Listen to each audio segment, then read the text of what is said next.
Here's a quote from Emmet Fox.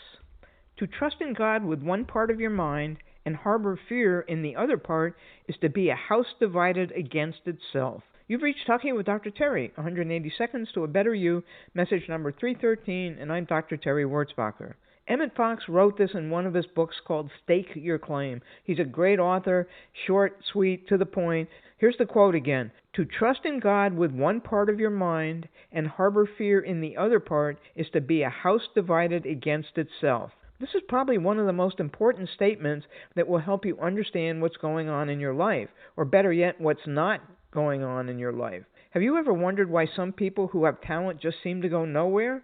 Well, I think it's because they're living in that house divided. It's hard to move forward when one side of you, or part, if you use my IFS language, says you're no good, don't bother, you're a scumbag, etc., and another side, or part, tries to encourage you to keep going, you can do it, you can do it. It's that internal push-pull effect, which is often compounded by those self-fulfilling prophecies. It's interesting that IFS wasn't a thing when Emmet was writing, but much of his work mirrors it.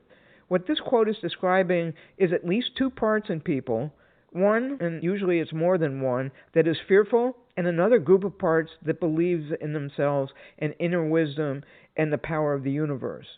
When they're at odds with each other, it's what we call polarization. Both parts, or sets of parts, want the same thing for you. They want to protect you.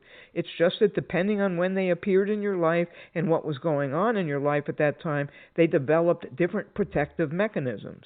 Here's what I recommend. Hopefully you're starting on an inventory or review of this past year, and you can include significant things that have happened at other points in your life. Turning points is a good way to look at them. List the things that have both pushed you onward and upward, as well as those things that have held you back. After doing this fairly quick list, take more time and delve into why the successful things happened and your interpretations of why the other things didn't happen. You can create an enthusiasm scale to see how you felt doing each one of the items on your list. You can also create a fear scale. Maybe some fears weren't that obvious at the time, but now that you're separated from the emotional response, maybe you can see some of them.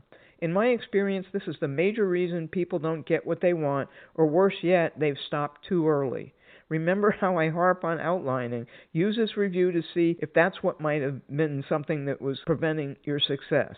It really wasn't preventing your success, it was just preventing success in the way you thought of it. Can you identify any trends or things that you can change? Maybe make 2026 the year you move even further outside your comfort zone. Can you also make 2026 a diamond year?